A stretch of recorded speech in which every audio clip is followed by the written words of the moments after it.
A century ago, in early April 1917, the United States declared war on Germany and entered World War I, then called the Great War or the War to End All Wars. By that point, Europe had been embroiled in devastating warfare for 3.5 years. During that period, most Americans, including President Woodrow Wilson, had opposed entry into the conflict. That changed, however, when Germany resumed unrestricted submarine warfare against ships in the North Atlantic and also proposed a military alliance with Mexico against the US, in exchange for which Mexico would be allowed to recapture Texas, New Mexico, and Arizona. President Wilson felt he had no choice but to ask Congress for a declaration of war. This presentation is a glimpse into the story of America's participation in World War I, not details of the battlefield action but a view from the home front here in southeast Westchester County. These images and stories have been jointly compiled by the local historians of Bronxville, Crestwood, Eastchester, Mount Vernon, New Rochelle, and Tuckahoe to commemorate the 100th anniversary of the beginning of the conflict that over the next 18 months, until Armistice Day on November 11, 1918, would change forever the role and size of the US government and America's posture in world events. This excerpt from a 1914 atlas shows the pre-war development of the 5 communities that are the subject of this presentation. Eastchester Town, which includes the 2 villages of Bronxville 1 square mile and Tuckahoe 0.6 square mile, and unincorporated Eastchester 3.3 square miles, as well as 2 cities, Mount Vernon and New Rochelle, and Crestwood, which is actually part of the city of Yonkers. As shown here, in the years before the First World War, Eastchester, Bronxville, and Tuckahoe grew at a furious pace. The city of New Rochelle more than doubled in size, and the city of Mount Vernon also saw marked growth. As an example of such growth, Bronxville's old blacksmith shop was replaced in 1906 by an all-purpose village hall. Bronxville's first train station was replaced in 1903 by its first retail/commercial complex. The Gramatan Hotel was built on the hill overlooking the Bronxville train station in 1905. It put Bronxville on the map as a well-known, socially desirable upscale new suburb. Just north of Bronxville was a very different kind of community, the village of Tuckahoe in the town of Eastchester. Physically, a little more than half the size of Bronxville, Tuckahoe was the center of Eastchester government and industry for over half a century. Tuckahoe was inhabited by mostly working class and some middle class people. It posed a sharp contrast to its southern neighbor. The unincorporated section of Eastchester was twice the size by land area of the town's 2 villages. But in 1915 it had only half as many residents as the villages together had, as shown here. It consisted of farms, undeveloped land, emerging golf courses, and a scattering of neighborhoods. In 1891, the Crestwood area was largely farmland. In 1892, real estate developers bought the land and developed the community eventually named Crestwood. By the beginning of World War I, Crestwood had about 150 homes, a train station, and an elementary school. Even though it is a section of Yonkers, Crestwood has often been confused with Tuckahoe or Eastchester. During various World War I funding drives, Crestwood funds often went to Bronxville, Tuckahoe, or Eastchester. Confusion about what comprises Crestwood still exists today. Mount Vernon was founded in 1850, and this 1851 map shows that 1,000 lots had already been sold in the first development. 2 nearby communities were also founded in 1851 by German immigrants. Mount Vernon was a village in the town of Eastchester until 1892, when it incorporated as a separate city with a population of about 14,000. By then, Mount Vernon had grown into a bustling commercial center in Lower Westchester. First Avenue appears on the left as it looked in 1877. Gramatan Avenue is shown on the right in around 1910, when the city had more than doubled in size to a population of nearly 31,000. New Rochelle had also seen a tremendous population boom. From 1899, when it was incorporated as a city, to 1910, its population had more than doubled, reaching 29,000. It was rapidly becoming one of the area's most fashionable suburban communities. It had a thriving downtown, a great number of planned neighborhoods within walking distance to the train station, and miles of Long Island Sound waterfront, illustrated here. New Rochelle had already become home to a number of significant immigrant groups. Eastern European Jews, Irish, and then Italians, followed a large cluster migration of Germans who found work in the community's building boom and in its brewery. As a result, a number of downtown business, such as these markets and saloons, were owned and operated by Germans. Another important aspect of New Rochelle during this time period involved Fort Slocum, a military base located on David's Island, just off the shore of New Rochelle. The Army Artillery Base would soon become the busiest recruiting depot east of the Mississippi. This postcard shows a detachment at rest. Although horses, electric trolleys, and commuter trains were still primary means of transportation in southern Westchester, by 1915 automobiles, like these, were becoming more prevalent. Motorized vehicles, such as tanks and ambulances, would be heavily used during the war. When America broke off relations with Germany in early February 1917, the country was woefully unprepared for the conflict about to ensue. Bronxville's weekly newspaper wrote little about the war in Europe before April 1917. It did, however, urge preparation for national defense in February 1916. Otherwise, editorial remarks such as this reflected almost disregard for what was happening abroad, as in this article in the same issue. Even so, some preliminary preparation for war had taken place in southern Westchester in 1916, as evidenced in this pamphlet. New Rochelle had organized a Citizens Protective League that included organizations from City Police to Westchester Lighting Company. There were also local plans for preparedness, such as one by the Lincoln Military Association. The organization wanted to acquire land in Yonkers to use as a training ground for citizen soldiers and a reasonable scheme for national preparedness to assist the federal government. However, it never happened. The land they identified for the training camp would later become Tibbetts Brook Park. Just days before war was declared, and prompted by the urging of Westchester County's Board of Supervisors, Bronxville organized the Loyal League, which trained the Bronxville Home Defense Guard and drilled men for military duties. Congress declared war on Germany on April 6, 1917. President Wilson moved swiftly to mobilize the American public to support the war effort, to enlist in the military, to give money, and to make sacrifices. Because America had not been attacked and faced no immediate threat, this was an imposing task. A week later, on April 14, 1917, a Federal Committee on Public Information was formed to influence the public. Over the next 19 months, it used every medium available to create enthusiasm for the war effort. Among other things, it generated newspapers, magazines, flyers, and posters, such as the one shown here, all framing the war as an epic struggle to free the world from tyranny.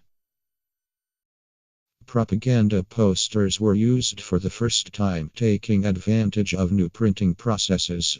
These machine-made pieces of art appealed to people's emotions. Treasury Secretary William McAdoo, who was responsible for designing a plan to finance the war, said, "Any great war must necessarily be a popular movement. It is a kind of crusade, and like all crusades, it sweeps along on a powerful stream of romanticism. He sought to involve all Americans in this crusade through, in part, posters like this. At the time, New Rochelle was the home to an extraordinary number of America's leading illustrators, many of whom immediately began supporting the effort by donating their time and talent. The posters of New Rochelle's pretty girl artist Howard Chandler Christie would become one of the most recognizable. This is an especially striking example of his work. To generate patriotic support for the war, the Federal Committee on Public Information also called for rallies and parades across the country, such as those pictured here clockwise from top left: Tuckahoe, Bronxville, Mount Vernon, New Rochelle. Recruitment was the focus of the initial posters that were printed in the tens of thousands and distributed throughout the United States. Men, such as those in Mount Vernon shown here, responded. They packed their bags and headed for the nearest recruiting depots. Men throughout the county registered for military duty without any reluctance or disorder. The article on the left included the numbers of enlistees per community. We added the chart on the right with population figures for comparison. As you see, Eastchester's population of nearly 7,600, which included the villages of Bronxville & Tuckahoe, had 771 enlistees. About 10% of the city of Mount Vernon's population of 37,583 enlisted. The city of New Rochelle of 31,758 had just over 2,300 enlistees. Yonkers, with a population of nearly 91,000, had almost 8,900 enlistees. Goodbye Eastchester, Hello France. So headlined the Bronxville Review's article describing the rousing send-off given to 75 men from Eastchester, Tuckahoe and Bronxville as they left for war duty in the fall of 1917. The Bronxville Review wrote, quote, "The men of Bronxville, Tuckahoe, and Eastchester are not resting content with town's already high rate of enlistment in the federal forces and are joining the colors every day." End of quote. At least some of the men reported to Fort Slocum in New Rochelle. Voluntary recruitment was not enough to raise the necessary number of troops. Conscription was unavoidable, and Congress passed the Selective Service Act in May 1917. All males between the ages of 21 and 30 were required to register for military service. The draft was conducted by random lottery. Off to Camp Upton reads the caption of these photos from Mount Vernon. It continues. The whole city turned out to watch the contingent on the way to becoming part of the Great American Army by the end of the war. Over 4.5 million American men and 11,000 American women served in the armed forces. 400,000 African Americans were called to active duty. In all, 2 million Americans fought in the French trenches. A December 1917 article reported on the departure of local draftees on their way to training camp.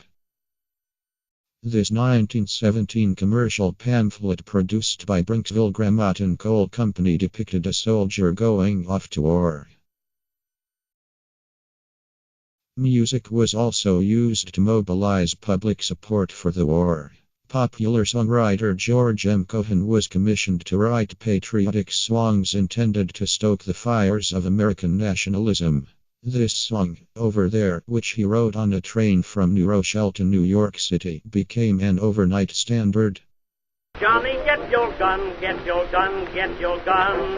Take it on the run, on the run, on the run. Hear them calling you and me, every son of liberty. Hurry right away, no delay, go today. Make your daddy glad to have had such a lad. Tell your sweetheart not to pine, to be proud her boys in line. Over there, send the word over over there. That the Yanks are coming, the Yanks are coming, the drums rum-tumming everywhere. So prepare, say a prayer, send the word to beware. We'll be over, we're coming over, and we won't come back till it's over there. Radio and television did not yet exist. In order to communicate directly to the populace, the federal government turned to individual volunteers to spread the message. On September 22, 1917, it organized the 4 Minutemen promoted by these kinds of posters. This citizen band of volunteers gave 4-minute speeches supporting the war wherever they could get before an audience: movie theaters, churches, synagogues, and labor union, lodge, and grange halls. Tips for effective speech-making were provided. Speeches were delivered in many languages to diverse audiences. By the end of the war, it was estimated that 75,000 amateur orators had delivered over 7.5 million speeches to more than 340 million audience members. The Minutemen were active in all the lower Westchester communities, including Mount Vernon, as described in this Daily Argus article. In Crestwood, the 4 Minutemen spoke at Asbury Church. The 4 Minutemen in Bronxville organized under the auspices of the Loyal League. The county chairman for the 4 Minutemen was George Hilty of Bronxville. A June 1918 headline in Eastchester read, 4 Minutemen singers to make their debut here. Original song by native talent. The native talent was Bernice Evelyn Hilty, daughter of the county chairman and the first 4-minute woman to be appointed. She substituted her lyrics for those in George M. Cohen's Over There. The song was first performed by 16 men in front of Tuckahoe's village hall. Financing the war effort was a critically urgent issue. As an avowed neutral, President Wilson had made no effort to stockpile weapons or amass a war chest. Treasury Secretary William McAdoo quickly developed a funding plan that combined imposing income taxes and borrowing from the American public through the sale of Liberty bonds. A major advertising effort was designed to get the public engaged and committed both to selling and to buying bonds. It used all forms of media, including news articles, 4 Minutemen speeches, songs, plays, parades, and posters like these. Posters such as this one from the Bronxville Library's collection used strong graphics and fear to encourage participation. The Liberty Bond campaign also appealed to other emotions: competitiveness, guilt, revenge, social images, herd instincts, maternal instincts, and more. The first of 4 wartime Liberty Alone drives began in May 1917, only 5 weeks after war was declared. Each drive lasted only a few weeks to maintain momentum. In October 1917, the second Liberty Alone offered $3 billion in bonds at 3%. It raised $2 billion with 5.5 million people purchasing bonds. On April 5, 1918, the third Liberty Alone offered $3 billion in bonds at 4.5%. Over 9 million people purchased $3.8 billion of these bonds. This article about the third loan drive demonstrated the competitive element incorporated into the Liberty Bond campaigns. It reported the town's $295,000 quota and noted, Tuckahoe and Bronxville have a chance to win cup to be given for best record in drive. This poster, also from the Bronxville Library's collection, promoted the fourth and last of the Liberty Bond drives during the war.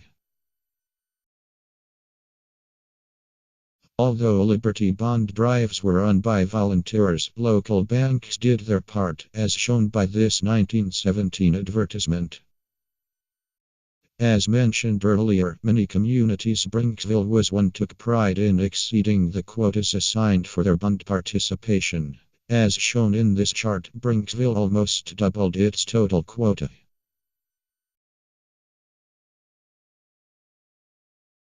New Rochelle, home to many wealthy individuals, was also particularly successful in its drives. Pictured here. Liberty Hounds, former Mayor Raymond selling bonds in front of the high school, and a tally of the over-the-top totals. New Rochelle's fourth loan campaign, in October 1918, raised subscriptions of over $3 million. Liberty loans and income taxes paid for America's cost of World War I. The 5 successful Liberty bond drives, including the 1919 Victory Liberty Loan Drive, raised $17 billion, nearly twice as much as the $8.8 billion collected from taxes. Americans at home were also an essential part of the war effort. In August 1917, the U.S. Food Administration was established to manage the wartime supply, conservation, distribution, and transportation of food. Headed by future President Herbert Hoover, the administration developed a voluntary program that relied on Americans' compassion and sense of patriotism to support the larger war effort. In order to provide us troops and allies with food, posters like this and the previous one were plastered throughout the country, urging those on the home front to reduce their personal consumption of meat, wheat, fats, and sugar.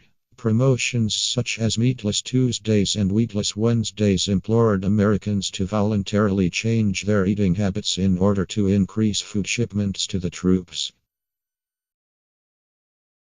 Almost immediately after war was declared, local gardeners had begun preparing to grow vegetable gardens to help alleviate food shortages, as this article reported. A war cookbook published by the Bronxville branch of the National League for Women's Service in December 1917 offered new economical and savory recipes to use for meatless and wheatless days. Bronxville's weekly paper published these recipes for meatless days such as cornmeal cutlets and rice croquettes. The Women's Club of New Rochelle also published this wartime cookbook, now part of the New Rochelle Public Library's local history collection. It includes recipes for baked beef heart and for liver balls, as well as plenty of dishes for Meatless Monday and Wheatless Wednesday.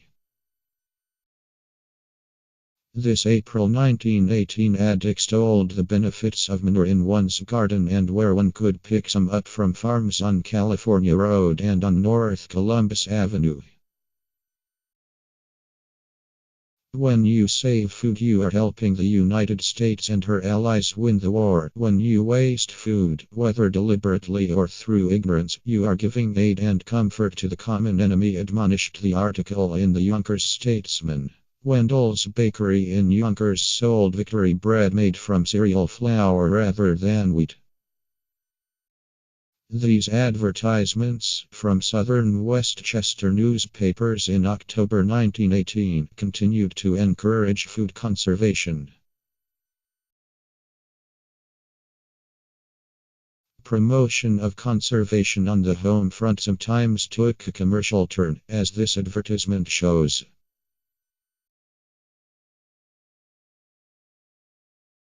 As men left for war, women played an increasingly critical role on the home front. According to the 1920 book, New Rochelle, her part in the Great War, women were, quote, caring for the sick and wounded, providing comfort for the men in camp and overseas, looking for the needs of the families left behind, providing food and other materials, and stepping into places in the business and industrial world left vacant. Women were heavily involved in the work of the Red Cross during World War I. Altogether, some 8 million people, roughly 1 in every 3 Americans, would either volunteer or donate to the organization.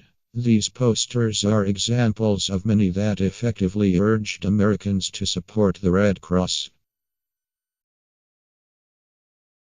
Almost a year before America entered the war, Bronxville had formed a Red Cross chapter in June 1916. It later expanded to include Tuckahoe and Crestwood. During the months leading up to America's involvement in the war, the Bronxville, Crestwood, and Tuckahoe chapter of the Red Cross met twice weekly, preparing bandages, surgical dressings, and other supplies that were shipped to Europe. The chapter also organized first aid training and identified cars and trucks that could be mobilized to move troops in an emergency. This poster urging support for the Red Cross is from the Bronxville Library's collection. By October 1917, Bronxville's Red Cross chapter had shipped almost 700,000 articles to Europe, including surgical dressings, hospital supplies, and garments. It had also raised tens of thousands of dollars. This poster is also part of the Bronxville's Library's collection. Mount Vernon Red Cross volunteers, pictured here, were similarly mobilized. New Rochelle Red Cross volunteers prepared over 800,000 surgical dressings between the declaration of war and Armistice Day. The first surgical dressing class is shown here, meeting in the UK building in New Rochelle. As illustrated here, Red Cross volunteers in New Rochelle also set up canteens for the recruits stationed at Fort Slocum. The young men could stop in to receive packages of necessities, toiletries, stamps, clothing, enjoy a hot meal, and entertainment. In addition to the Red Cross, the National League for Women's Service harnessed women's wartime efforts. The league was focused less on pure charity and more on preparing women for roles in business and industry. A Bronxville branch was organized in April 1917. As this 1917 news article reported, the National League promoted a women's motor corps. Lower Westchester women gathered in New Rochelle for instruction on driving motor cars. The trained volunteers would serve as medics, transporting patients in the Packard ambulance that was donated by New Rochelle resident and philanthropist C. O'Donnell Iselin. From June 1, 1918 to September 15, 1919, the 46 active members of the Motor Corps of New Rochelle covered a total over 35,000 miles and worked over 7,000 hours. Ambulances like this one met incoming hospital and troop ships bringing home our wounded boys. The most dramatic change for women during the war involved their entry into the workforce. As men departed for the battlefields, banks began to employ women as tellers for the first time. This December 1917 article reported that a Tuckahoe bank was the first in New York State to hire a woman for this role. In Tuckahoe, the Hodgman Rubber Company produced needed war supplies. When 75 men were drafted from Hodgman Rubber, 75 women took over their jobs. Across America, women took over the jobs that men, now off to war, had performed. An advertisement seeking women to apply to become telephone operators from the July 1918 Mount Vernon paper called for young women to do their patriotic duty and become soldiers of the switchboard. Some women entered military service. 3 from Bronxville are listed here, along with Mrs. Hannah Andrews, who served in France with the American Red Cross. Children were also involved in supporting the war. They joined their parents in participating in activities to promote patriotism and conserve goods that could be used for the war effort. They also took on specific tasks, many on a national level, through organizations such as the Boy Scouts of America. This dramatic poster was illustrated by New Rochelle artist Joseph Lindecker. During the war, radio transmitters were regulated, and scouts were called to look for unauthorized units. Scouts were used as message runners, coast watchers, and were to be alert for men who had not reported for duty. Scouts sold over $352 million of war bonds and $101 million of war savings stamps.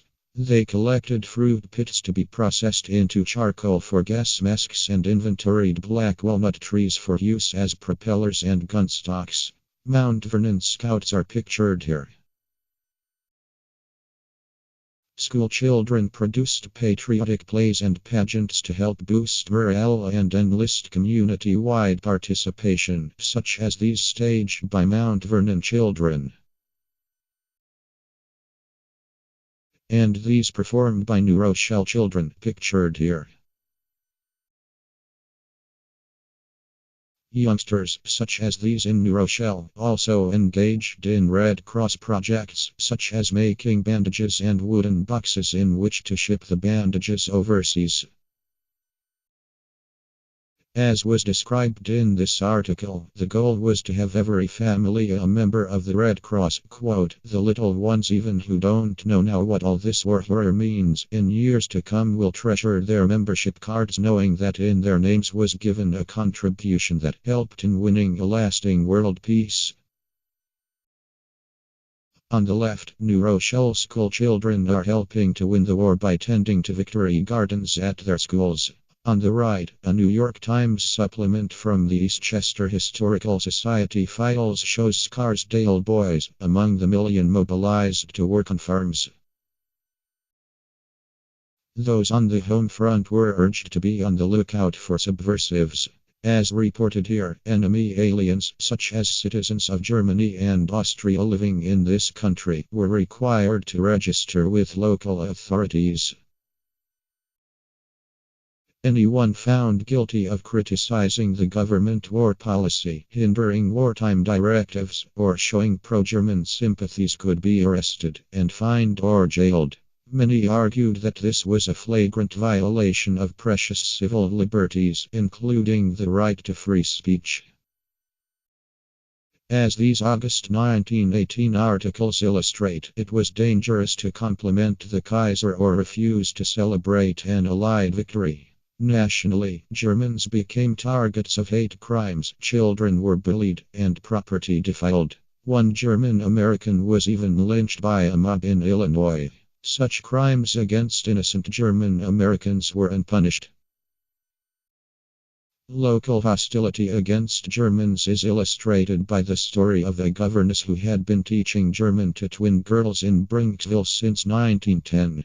The Bailey twins, Caroline and Margaret, pictured here, had been learning German from the governess since they were 5 years old. When they turned 11 years old in 1916, Margaret refused to speak German any longer. "I shan't speak German because everybody hates the Germans since the war has started, and so do I," she wrote in a short biography of her life, part of which is also shown here. The governess was dismissed. The anti-German sentiment targeted towards New Rochelle German Americans set off a unique, nationally publicized event. During the first week of December 1918, as New Rochelle was grappling with challenges related to the community's steady influx of men headed for Fort Slocum, the local newspapers reported on federal raids of the city's saloons. Saloon owners, such as Jacob Grab, who owned Germania Hall shown in the upper left, were accused of corrupting Fort Slocum servicemen with illegal liquor and scantily clad females, all within a few doors from Town Hall on Main Street, shown on the bottom left. A few days later, on December 10th, 800 men trying to beat the December 20th cutoff for voluntary enlistment had arrived at New Rochelle's train station, seen on the left. They took trolleys down to the Fort Slocum dock, pictured on the right, where they waited in the bitter cold as the ferry continuously shuttled its capacity to Fort Slocum. By dusk the ferry had stopped running. Fort Slocum could hold no more. Each day that week, thousands more arrived. Once city officials learned of the fort's closing and recognized the recruits would continue to pour into the New Rochelle, it mobilized citizens and organizations to deal with the crisis. Each trainload of incoming recruits was warmly greeted, and the men were marched to the headquarters that had been established at the Knights of Columbus Hall. There the recruits were organized and transported to their temporary homes, churches, synagogues, firehouses, schools, private houses, the YMCA, the YMHA, and every community hall. At Germania Hall, Jacob Grab, the same saloon owner detained just a week earlier, supplied boarding, food, and continuous music. It was said that every new Rochellan contributed in one way or another.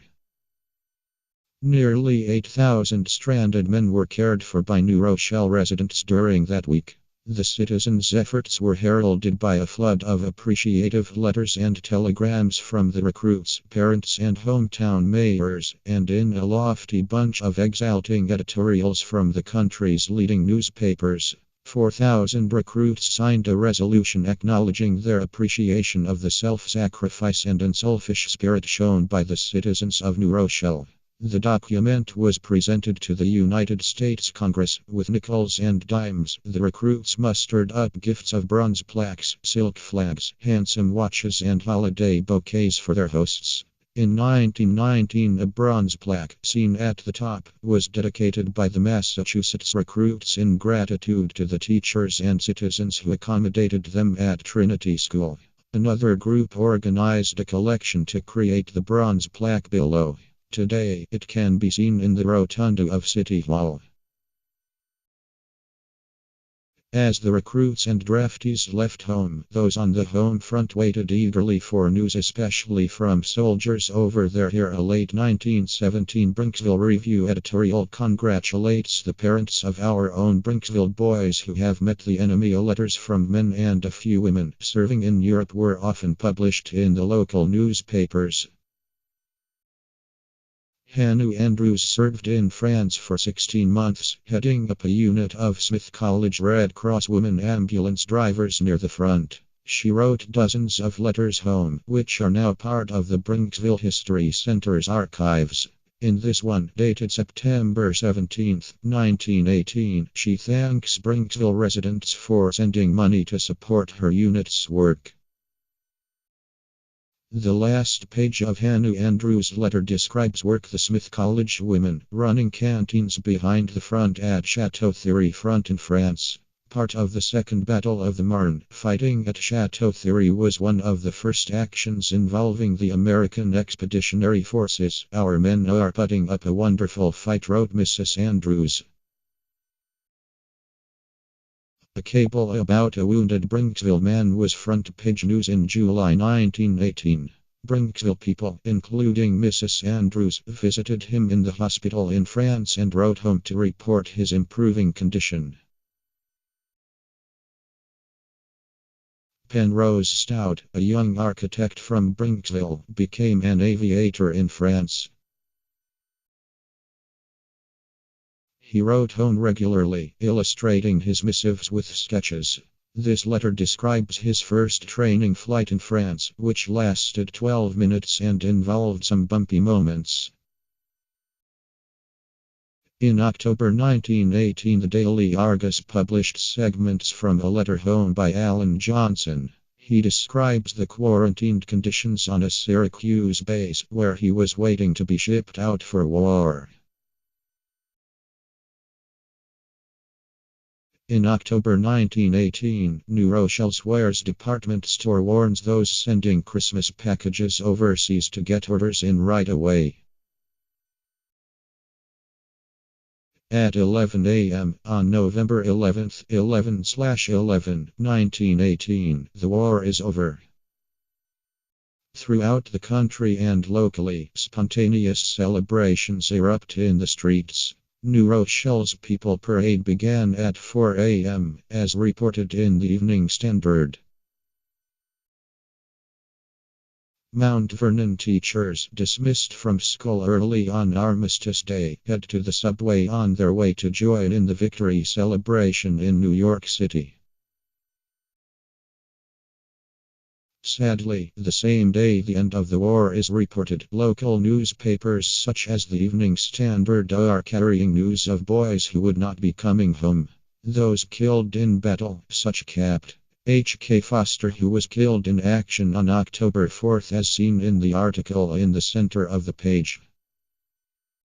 American troops would remain in France until well into 1919 and were involved in post-war relief work. The day after the armistice went into effect, this full-page ad appeared in the New Rochelle paper announcing the United War Work Campaign, a $170 million campaign to provide entertainment for those troops. 7 non-governmental organizations participated in this campaign. The American Library Association, Jewish Welfare Board, Knights of Columbus, the Salvation Army, War Camp Community Service, Young Men's Christian Association and Young Women's Christian Association.